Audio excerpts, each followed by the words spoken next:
Why the fuck are kids so retarded? I can't be the only person who seem to pick up on this phenomena of children just getting more retarded as they go along. And it's a wild statement, but genuinely it feels like any child under the age of 10 has some sort of behavioural problem. I will, however, caveat this point by saying it doesn't seem like these Chinese or Indian fuckers are slowing down, right? Because they're only getting smarter. So it points, or it raises the question, what are we doing wrong in the West or in the UK? Or what is happening, right, for all these kids to be fucking retarded? So let's actually crack on with the little slide deck that I've produced here. First one being an initial debrief, right? What do I mean when I say retarded children? Yeah! You've got jarring kids, you know, kids who are annoying. Some might say kids being kids, innocent kids. That's fine, right? What I'm talking about here is children who are above the spectrum. And I'm not talking about the autism spectrum. I'm talking about the spectrum that I can tolerate. These motherfuckers, wherever I go, you might be in a shopping centre, you're in fucking the airport, wherever you go, you will encounter a child who is off his fucking nut. You've probably even got a sibling or a little cousin or a niece or a nephew who genuinely seems to fit this criteria, where it's like, was I ever this bad? So let's focus on this point about jarring kids versus retarded kids, right? You've got jarring kids on the one hand, where I think I was a jarring kid, right? I was slightly naughty, I might have pissed people off on purpose. But these retarded kids, I'll give you a few examples that just genuinely recently happened to me, where it's like, okay, there has to be something in the fucking water, bro. I was in Tesco. We're in the world food section. There's a kid flying down the aisle, bro. Literally flying down the aisle. He stops right next to me, looks at me. The fucker turns around. We're in the world food section. Rips a bag of rice open and lets it spill all over the floor. And guess what the fucker does? Darts the other way off. And he's just gone. He's just disappeared. I've then decided to follow the kid. So I followed him all the way. We're in about aisle 18 maybe. His parents are on aisle 2. Aisle 2. He darted across half the fucking supermarket to cause a ruckus. Tell me that kid is normal. Tell me. And this isn't a rare occurrence. You probably know or have your own sibling who is on the same fucking crack. So we need to solve this shit, because I'm not going to bring my kids up for them to turn out as fucked as this. Now, my second point is pussy parents. What do I mean, or what am I saying here when I say pussy parents? Well, millennials. Now, it's not all millennials. I'm not going to paint you all with the same paintbrush. However, you lot are probably one of the worst generations to become parents ever. We already know and understand that as kids grow up, we're going to have more children in school where you call his mum a hoe, and it isn't even an insult. It's the truth. Your mama's a hoe. And she is. She's selling her minge for £5 OnlyFans on the internet. Bad parenting. We're not even focusing on that right now. I'm talking about the parents who are too pussy, too puss to put their own children in place. They're focusing on the wrong things. They're teaching the children all the wrong things and in the wrong order, right? Let's not even talk about what we're teaching them. Whether we should be teaching them sex education at such a young age. We first need to teach them how to behave like a regular schmegular human.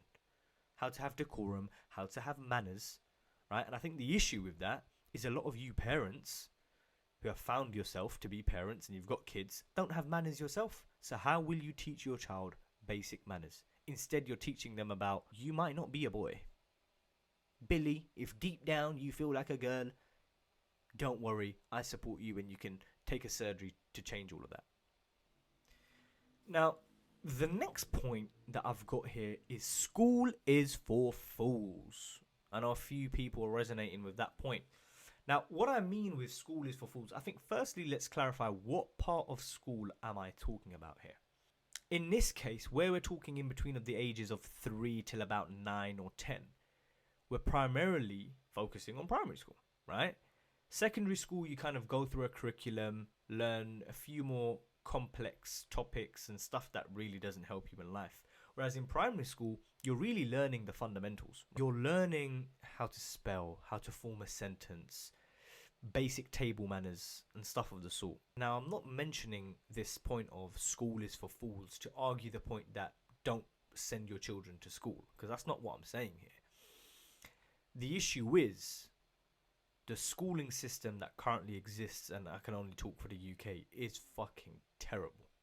And I'm not talking out my arse here. I know personally teachers, teaching assistants, and also training teachers. And after speaking with all of them, they can positively confirm my point about children are getting more retarded as time goes on.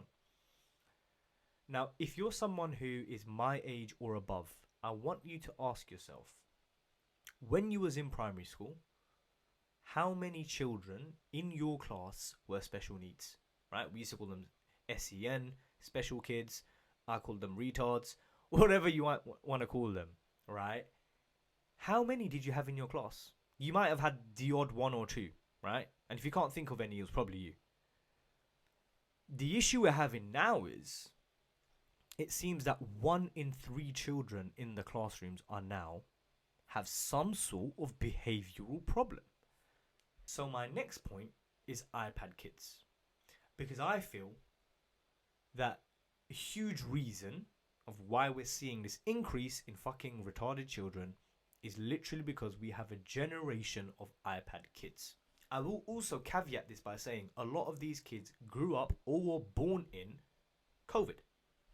Now, it probably doesn't apply to the kids who were born in COVID because we can't yet see the effects, but definitely the kids who were raised in COVID, right? Because they were robbed of their prime childhood years where they could run out in the park or play the bike. Now, depending on where you lived, it might have been slightly more relaxed.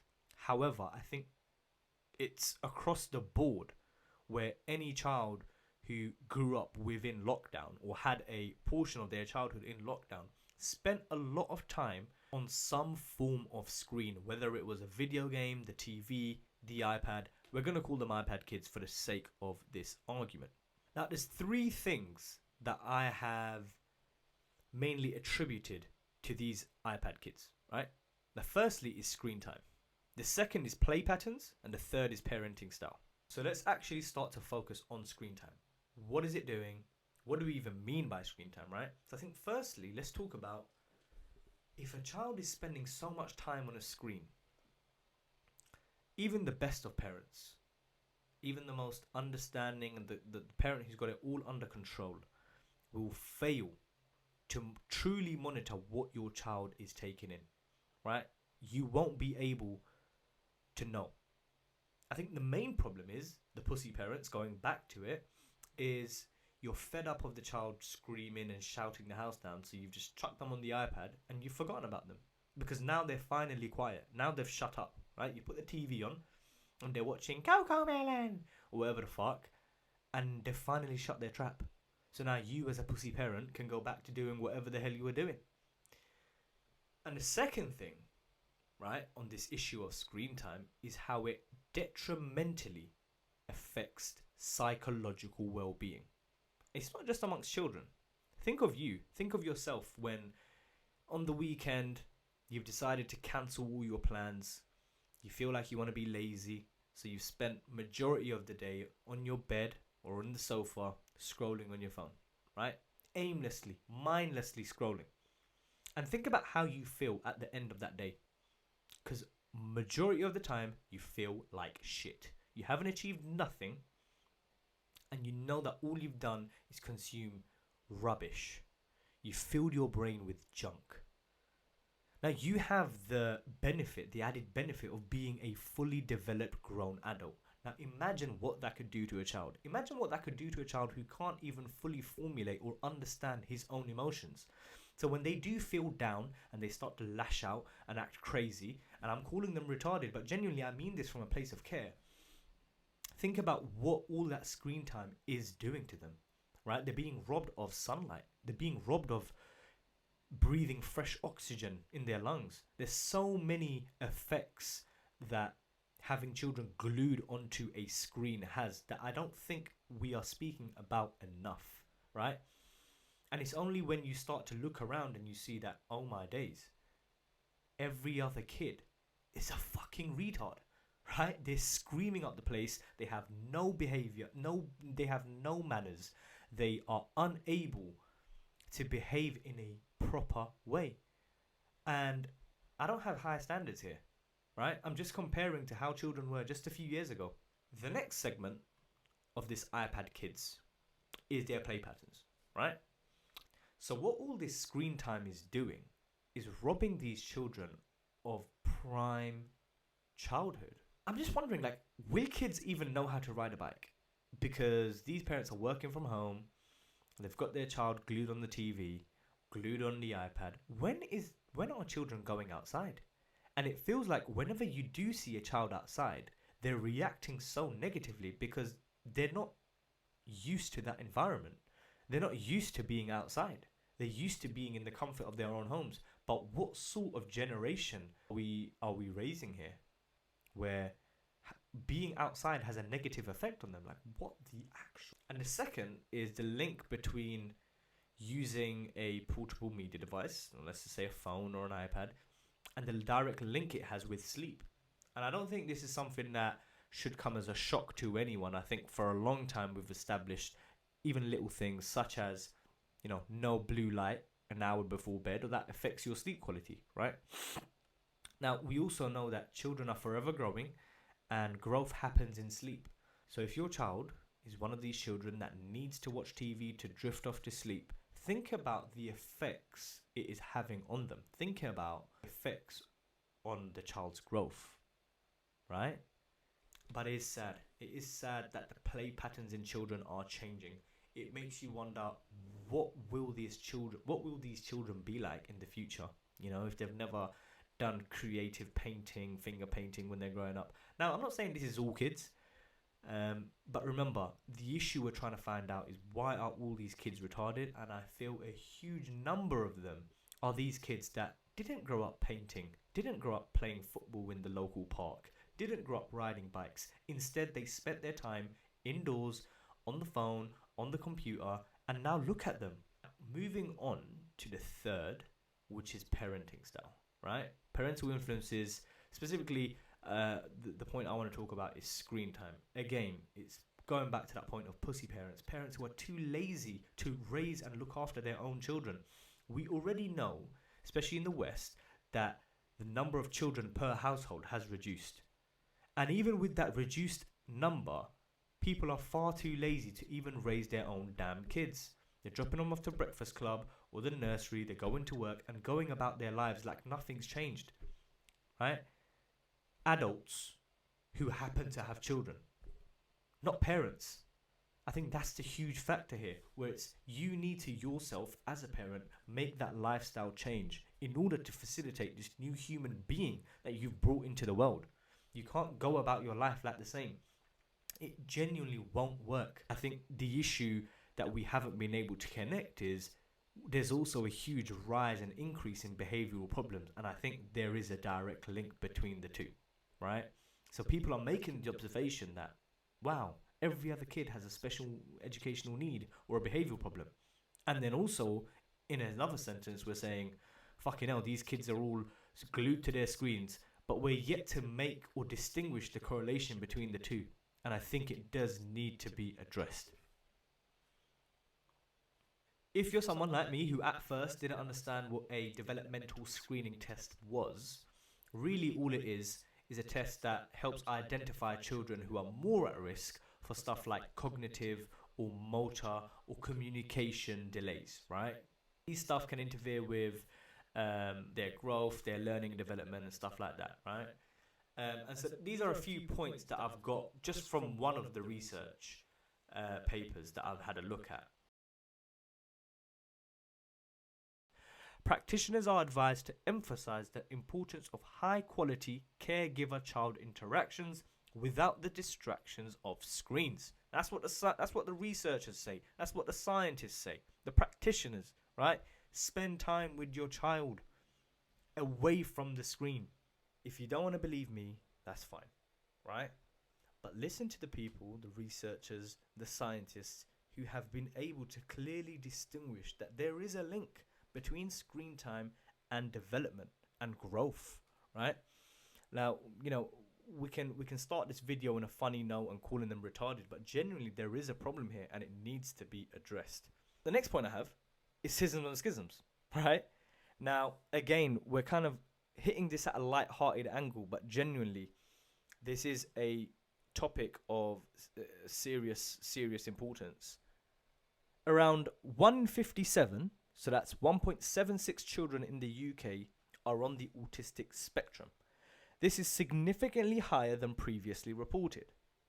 So the same way I was saying, why is it these fucking kids all seem retarded? Well, I'm not calling autistic people retarded because we know they're some of the smartest people around. But it goes to show you that there is a theme here, right? Now, I will caveat that point by saying that the researchers are also saying that this could be because we're better at picking things up now, right? And teachers and schools are more likely to kind of be able to identify if a child's on the autistic spectrum or not. However, I also have an issue with this, right? Not the schisms and schisms, if a child has autism, I totally understand and I'm sympathetic. And to be honest, a lot of the times it provides certain benefits, right? They're a lot more creative, they can focus on whatever. That's not the point. My point here is, I feel like the easy thing for teachers to do nowadays is point at a misbehaving child and say, he's got ADHD. Point at a misbehaving child, a child who might be louder than the rest, and say, he might be on the autism spectrum. Mum, and they'll pull you aside with that fucking teacher voice. Mum, I think Billy or Bobby or Abdul or Ling Ling, whatever the fuck the child's name is, he's having some trouble at school and we are really concerned. So we've established that there definitely is an increase in kids who are autistic, right? The reason I put that in quotation marks, however, is not because there's a problem with autistic kids, right? There definitely isn't. In fact, me calling children retarded doesn't mean that I'm calling autistic people retarded. Let's first clarify that. Autistic people are some of the smartest people around. My issue is primarily the bad behavior amongst children. Another issue I have with these schisms and schisms is I feel like it's the easy way out for a lot of people. Right? We focus a lot on pussy parents, but I'm going to go back to them. Your child's misbehaving. He might be a bit to handle, right? And the first thing you do is run him along to the doctors and say, there's something wrong with him. Figure it out. Diagnose. Whoa, what the fuck? He screams and shouts. Yeah, he's a fucking child. So teach him to do otherwise.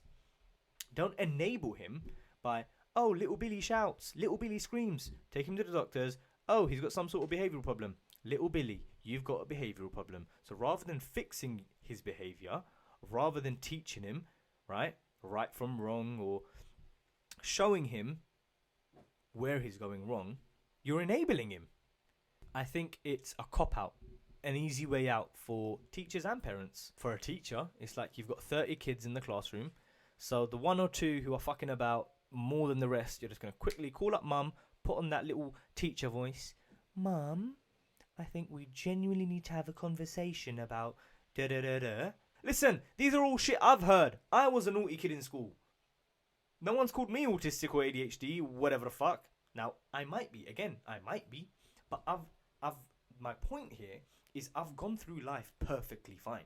I was maybe one of the retarded kids. Maybe the adults back then looked at me like I was a retard. Back then, the criteria for being a retarded child was a lot less, right? Or I should say a lot higher. Fuck. I'm truly showing myself to be a retard. Right. My point is, when I left primary school and I went into secondary school, the first form I was put into was a special needs form. Like, they put me into a form just full of kids who had special needs.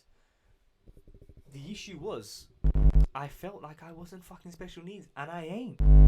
I left school with A stars. But if they kept me in that form, I guarantee you I would not have left school with a single GCSE. Because the rest of them who were in that form class, who were all a bit right, ain't not a fucking GCSE between them, mate. But they tried to put me in that box because I was naughty, because I had behavioural problems. I know people with dyslexia who have gone on to get A stars. But the new culture is you telling your child, oh, it's alright, Billy. You've got dyslexia, you can't read. It's fine, go on the iPad. You know. As a parent, you pussy parent, you tell them, listen, Billy, Bobby, Abdul, Tommy, Ling Ling, Abatunde, or whatever fuck. You've got dyslexia, but we're going to overcome it. This isn't going to stop you from achieving anything you want in life. But we're copping out ADHD. I think my ADHD is coming out just with that fucking spelling. Again, an increase in ADHD, an increase in autism, increase in behavioural problems across the spectrum. Now, my point here is, are we overdiagnosing? It genuinely feels like this might be the criteria for some of these doctors. Does the turd laugh? Yes. Does the little fucker scream? Yes. Does the little gremlin run around? Yes. Your son's autistic, mate. Your daughter's got ADHD, pal. If a child, and I want to clarify this, if a child genuinely has some sort of problem, right? Genuinely, then all fair dues, right? I'm sympathetic. But the amount of children that have these so-called problems compared to just 10 years ago is crazy. So you can't tell me that there is genuinely that many kids with genuine problems. I feel like majority of them are just fucking retarded. They've just got bad parents. They've just been on the screen for far too long.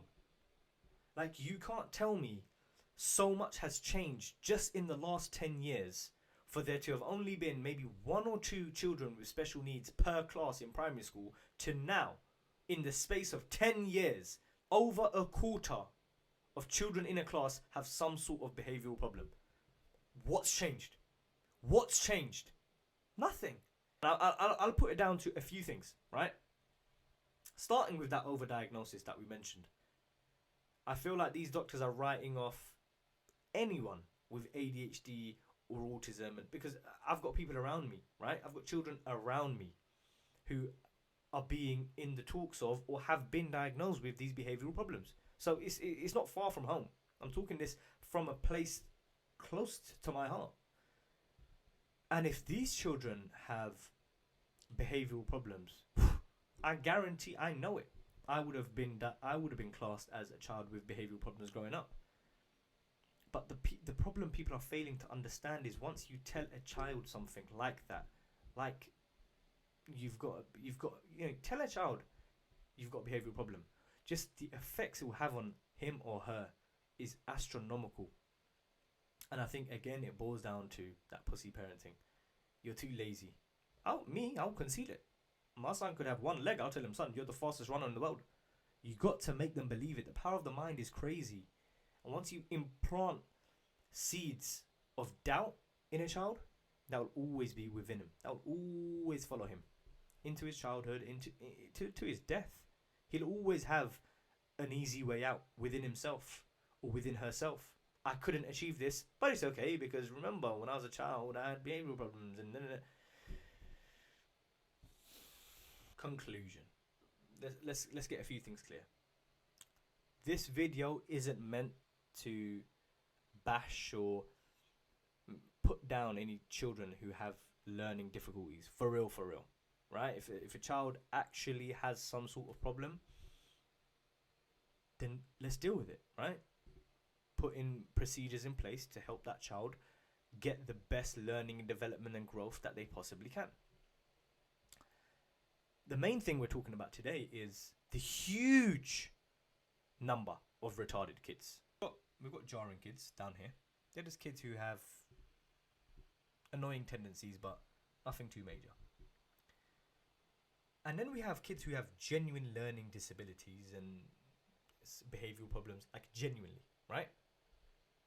But then this is the point where I'm focusing on the retarded kids, the ones who have that easy cop out of he's got this or he's got that. It's an overdiagnosis, the way I see it. And if he hasn't been diagnosed with it, autism can't even be detected till 7 or 8. So a lot of the times, parents are saying beforehand, "Oh, I think he might have autism." He's fucking 2 years old, and you're talking about he might have autism. What the fuck? And even when they're on the spectrum, if they're on the spectrum, it gets dramatized beyond measure. It's not life changing. It's not life ending. We shouldn't act like that, right? The main problem is you telling them, and it enables them to act like fucking retards. We have a generation of kids who have no decorum now, no manners now. Just imagine what that generation will turn out like in the future. These are the people who will be running our workforce, running our governments, running countries. What sort of generation are we raising here? So really, that's all I have for my conclusion. Again, I hope that this doesn't come across the wrong way. This was meant and is truly meant from a place of love, from a kid who could have been called a retarded kid himself, from a kid who might have ADHD and autism himself, present day, right? My point being is that doesn't stop anyone. And that's it. Thank you for watching my video. Like, comment, and subscribe, as every other YouTuber says. And do let me know what other topics you want me to talk about, because this will be kind of the format I will be using moving forward. Peace.